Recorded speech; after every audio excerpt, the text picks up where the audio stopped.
Les Viltrumites sont la race d'aliens de l'univers d'Invincible la plus puissante ou presque. Vous le savez également, cette dernière a failli être exterminée au cours de sa longue histoire et pourtant aujourd'hui ils sont au bord encore une fois de l'extinction et c'est pour ça qu'il y a pas mal de choses qui se déroulent dans l'univers d'Invincible pour contrer cela. Mais qu'est-ce qui a presque tué les Viltrumites et pourquoi sont-ils aussi peu aujourd'hui? Eh bien, je vais tenter de répondre à cette question dans la vidéo du jour, ou même pas tenter, vous donner les informations qu'il y a dans les merveilleux comics qui peuplent l'univers de Invincible. Donc évidemment, il y aura une partie qui ne va pas spoiler pour vous donner tous les éléments qu'on a depuis le début de la série Invincible, et une autre partie où on rentrera plus dans le détail et je vous indiquerai à quel moment ça arrivera évidemment. Donc j'espère que vous êtes bien accrochés car on est parti pour l'univers de Invincible, Mark Grayson, Omni-Man et surtout des Viltrumites encore une fois au global. Let's go! On commence déjà avec une petite présentation un petit peu détaillée, si je puis dire, des Viltrumites qu'on peut considérer comme la race alien la plus puissante dans Invincible. Évidemment, ils sont considérés comme tels. Pourquoi? Car déjà, ils ont un empire. L'empire Viltrumite qui domine la galaxie. Ils ont chacun d'entre eux une puissance considérable. Super force, super vitesse, super endurance et régénération accrue. Ce qui font d'eux, eh bien, des ennemis extrêmement compliqués à abattre. Et ça, on l'a bien vu, ne serait-ce que lorsqu'on a découvert la puissance du légendaire Omni-Man dans les premiers épisodes de Invincible. Omni-Man étant un Viltrumite pure souche, comme vous le savez. Et donc, ce n'est pas pour rien que ce petit peuple a réussi assez facilement à devenir un empire intergalactique et à annexer énormément de peuples et de planètes pour les mettre sous leur joug. Car leurs objectifs sont assez simples. Étendre leur empire, apporter technologie, prospérité et soins médicaux aux peuples qu'ils dominent pour qu'ils puissent vivre en paix finalement. Et si ces petits peuples refusent l'annexation, eh bien, ils vont pas y aller par quatre chemins, ils vont totalement, on va dire, exterminer leur peuple. Donc mieux vaut ne pas se les mettre à dos. Mais malgré cette énorme puissance, cette capacité à dominer l'univers, ils sont aujourd'hui, les Viltrumites, au bord de l'extinction. Et ils ne sont à peine, j'ai envie de dire, tout juste que 50 Viltrumites pure souche, donc 100% Viltrumite, né sur Viltrum, pas de métissage, tout ça, tu vois un peu le délire. Mais t'es en droit de te demander, toi qui es derrière ta caméra, pas la caméra, c'est moi qui suis derrière la caméra, je mélange tout, toi qui es derrière ton ordi, ton téléphone ou ta tablette, comment se fait-il que les Viltrumites aient failli être exterminés? Car oui, plusieurs événements dans leur histoire ont changé effectivement leur destin. On va rentrer là-dedans tout de suite du pourquoi, du comment de tous ces événements. L'un des événements qui a remodelé la planète Viltrumite est assez terrible et pourtant il vient tout simplement des Viltrumites eux-mêmes. Car en effet, après la mort de leur empereur appelé Argal, ils sont entrés dans une phase qu'on va appeler de purge totale. L'objectif derrière ça, écrémer le peuple Viltrumite. Mais ça veut dire quoi exactement? Eh bien c'est assez simple, c'est que leur objectif était de garder à peine 50% de la population, mais pas 50% tiré au hasard, histoire de dire voilà, bon, toi on te garde pas, etc. Ou juste on fait une petite élection. Non, non. L'objectif c'était d'avoir dans leur peuple les 50% de la population qui est la plus puissante. D'où cette phase de purge et surtout de guerre civile. Les Viltrumites sont un peuple, vous le savez, qui respecte la puissance. Et c'est pour ça que cette période s'est mise en place pendant des centaines d'années jusqu'à ce que leur objectif soit atteint. Cet événement prendra alors le nom de Grande Purge et aura pour conséquence de créer, on va dire, un peuple surpuissant de guerriers. Les 50% qui restent, ils ont subi, ils ont vécu et sont aujourd'hui considérés, et bien évidemment, comme les plus puissants êtres de la galaxie. J'arrête pas de le dire, tu l'as compris. Cela a entraîné ensuite une ère de reconstruction de Viltrum, leur fameuse planète, et une ère de prospérité. Malgré, on va dire, une suppression de 50% de la population, il restait encore des milliers, des millions de Viltrumites. Donc pourquoi on s'est retrouvé à dire que eh bien, le peuple a été exterminé, si j'arrive bien à parler, avec un chiffre du coup d'à peine 50 Viltrumites? Eh bien j'ai envie de dire que c'est dû à pas mal de choses. La première chose, c'est, je pense, qu'ils n'étaient pas équipés de savons exceptionnels, comme les savons Onae finalement. Regardez le supérieur de chez Onae, s'ils avaient utilisé ça, eh bien la part de Viltrumite qui était tout simplement exterminés. Je pense qu'ils auraient fait partie de ceux qui auraient survécu. Donc n'hésite pas à choper ça. Ils ont plein de savons exceptionnels comme le gentilhomme qui permet par exemple à Conquest d'avoir une moustache aussi belle que sa puissance. Voilà, vous faites ce que vous voulez de cette analogie, de cette métaphore. Et grâce au code évidemment Ludoverse, vous avez moins 10% sur tous les produits Onae. Donc n'hésitez pas à foncer, lien dans la description. Fais-toi plaisir. Et voilà, n'hésite pas, deviens un Viltrumite qui survivra peut-être. Mais maintenant, replongeons directement avec cette fois-ci l'événement, The Event, qui va mettre un coup de grâce au peuple Viltrumite. Parce que oui, ce qui est la véritable cause de leur extermination, c'est un virus. Un virus qu'on appelle le fléau en français, ou si vous préférez la version anglaise, ce que je préfère, le Scourge virus. Ce virus, ce n'est pas une maladie qui s'est développée d'elle-même. Non, non, loin de là. Ce qui rend cela encore plus horrible évidemment, parce que si ça avait été une petite maladie auto-immune qui aurait pop, parce que X ou Y chose serait arrivé sur la planète, une petite bête qui aurait infecté une autre, on n'aurait rien dit. Mais non, non, non, le virus, il a été créé, donc attention, spoiler, vis-à-vis des magnifiques comics Invincibles que je vous remonte quand même, parce que là c'est le tome 7 à base de guerre Viltrumite, etc. Donc c'est, on va dire, le second tome que vous pouvez lire quand vous vous êtes mis à jour par rapport à la saison 3 et que vous avez continué un petit peu après.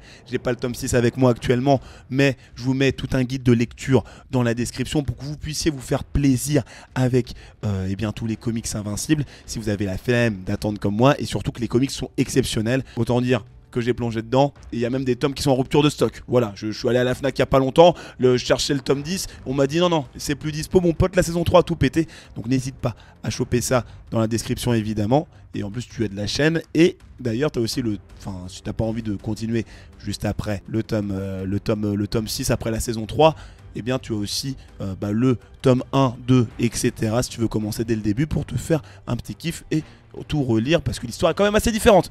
Je pense que tu l'as bien compris, mais revenons au Scourge Virus, car oui, ce petit virus, il a été créé évidemment en laboratoire. Mais attention, on va se remettre dans le contexte. Quand l'empereur des Viltrum, Argal, est décédé, un Viltrumite à ce moment-là a pris la fuite. C'était celui qui a tué l'empereur, parce que l'empereur n'est pas mort de mort naturelle, si je puis dire, par vieillesse, etc. Parce que les Viltrumites peuvent vivre extrêmement longtemps, vous le savez évidemment. Mais celui qui a tué l'empereur, eh bien c'est le fameux Taedus ou Tadeus. Je ne sais jamais comment ça se prononce, mais en tout cas, vous avez le nom de ce petit personnage et vous devez le connaître. Pourquoi? Parce que Tadeus ou Taedus, comme vous voulez, n'est nul autre que le dirigeant actuel de ce qu'on appelle la coalition des planètes, dans laquelle on retrouve notamment Allen, l'alien, l'un des Goths de Invincible. Mais la coalition des planètes, c'est quoi? C'est plusieurs planètes différentes, plusieurs peuples qui se sont réunis afin de créer une sorte de coalition évidemment pour pouvoir lutter contre l'Empire Viltrumite et le détruire, pour arrêter et empêcher que ces derniers continuent à étendre leur influence sur tout le monde entier, sur tout l'univers même, et empêcher tout ça. Et la personne qui a créé la coalition des planètes, c'est nul autre que Taedus. Évidemment, c'est un ancien Viltrumite qui a compris que ce que faisait son peuple c'était n'importe quoi. Il est donc devenu le premier traître de l'Empire Viltrum bien avant Omniman, et il a bien évidemment vu toutes les atrocités que faisait l'Empire Viltrumite, d'où son objectif de les arrêter à tout jamais. Et c'est là qu'il a eu l'idée, à partir de son sang et de l'aide de quelques scientifiques, de créer un virus capable d'exterminer tout le peuple Viltrumite afin d'empêcher évidemment que son peuple continue de faire des dingueries. Même si ça paraissait dur de développer un tel virus, Taedus et ses équipes ont réussi à faire ça, et il a réussi à mener à bien son objectif, même si c'est terrible, car n'oublie pas que le mec va quand même commettre ce qu'on appelle un génocide sur son peuple à lui, mais il a vu tellement de choses qu'il n'a pas le choix. Et c'est pour ça qu'il a lâché le virus sur Viltrum, qui s'est diffusé dans l'air. Il y a eu plusieurs effets qui sont arrivés donc sur les Viltrumites et qui les a effectivement énormément affaiblis. Ça a attaqué directement leur système immunitaire, ça les a affaiblis, ils ont perdu pendant un temps leur invulnérabilité légendaire et leur force, si on peut dire d'une certaine manière, surtout de la part des survivants, Parce que bon, je sais pas si vous savez, mais bon, vous l'avez compris avec cette vidéo, donc c'est pour ça que je vous explique tout ça.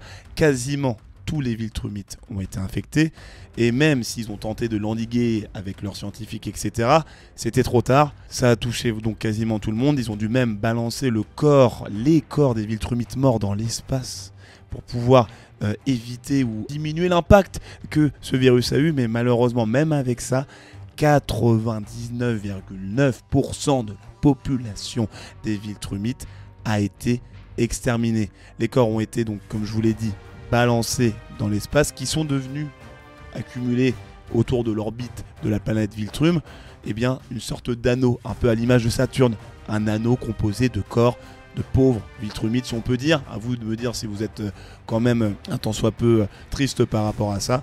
Et voilà, donc conséquence pour ces pauvres petits personnages.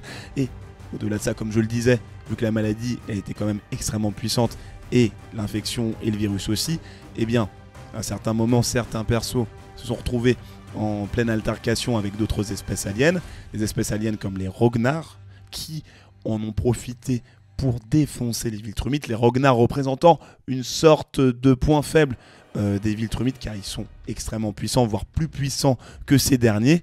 Et comme vous le voyez peut-être à l'image, c'est à cause de ça que Conquest a perdu son œil. Je ne sais plus c'est lequel encore, je crois que c'est son œil droit, je ne sais plus, œil droit ou œil gauche, vous recheckerez dans les commentaires où vous le direz. Et qu'il a perdu évidemment son bras et a eu une cicatrice de malade sur le visage. Donc vous voyez, le virus a été extrêmement dommageable, même après avoir exterminé la quasi-totalité de la population. Après, normalement, les Viltrumites ont retrouvé un peu de leur force, et même la quasi-totalité de leur force, donc le virus ne leur fait plus effet. Ils devraient avoir a priori quelques anticorps pour contrer ça, mais le constat reste quand même assez froid et assez dur. Le peuple Viltrumite est rendu à peine 50 Viltrumites encore en vie, pure souche, leur permettant malheureusement quand même, grâce à de la propagande, de garder le contrôle de leur empire et de l'étendre encore. Sauf que la coalition des planètes sait très bien ce qui se passe, et ils ont pu préparer leur contre-attaque pour la guerre Viltrumite qui se prépare et qui commencera encore une fois, je ne sais pas si je vous l'ai déjà dit, dans le tome 7 de Invincible. Toujours lien dans la description. Même avec ça, j'espère qu'ils vont quand même trouver un moyen de gagner la coalition des planètes, car même s'il n'y a que 50 Viltrumites, ils sont toujours très puissants. C'est pour ça que j'ai envie de vous dire que Taedus a quand même prévu un backup au cas où, c'est-à-dire une version améliorée du Scourge Virus qu'il n'hésiterait pas à utiliser s'il n'arrive pas à gagner la guerre Viltrumite de manière conventionnelle. Et du coup, les Viltrumites, ils ont quand même mis en place des stratégies pour pouvoir lutter contre leur extinction et pouvoir étendre leur peuple. De là, ils ont tenté effectivement de trouver des espèces aliens avec lesquelles ils pouvaient se reproduire, permettant de transférer leur, leur ADN Viltrumite d'une espèce à une autre. Il fallait quand même que ce soit des espèces qui soient à tant soit peu similaires à celles des Viltrumites, et c'est pour ça qu'ils ont commencé un métissage. Le métissage qui est quelque chose qui était prohibé avant, mais bon, là plus trop le choix, il fallait impérativement qu'ils trouvent des peuples pour pouvoir sauver le leur. C'est pour ça notamment qu'Omni-Man est allé sur Terre. Il est allé sur Terre, il s'est marié avec Debbie Grayson. Il a tenté d'avoir un enfant en la personne de Mark Grayson et de voir s'il allait pouvoir un jour développer des capacités Viltrumites, ce qui s'est avéré vrai dans l'épisode 1 comme on l'avait vu.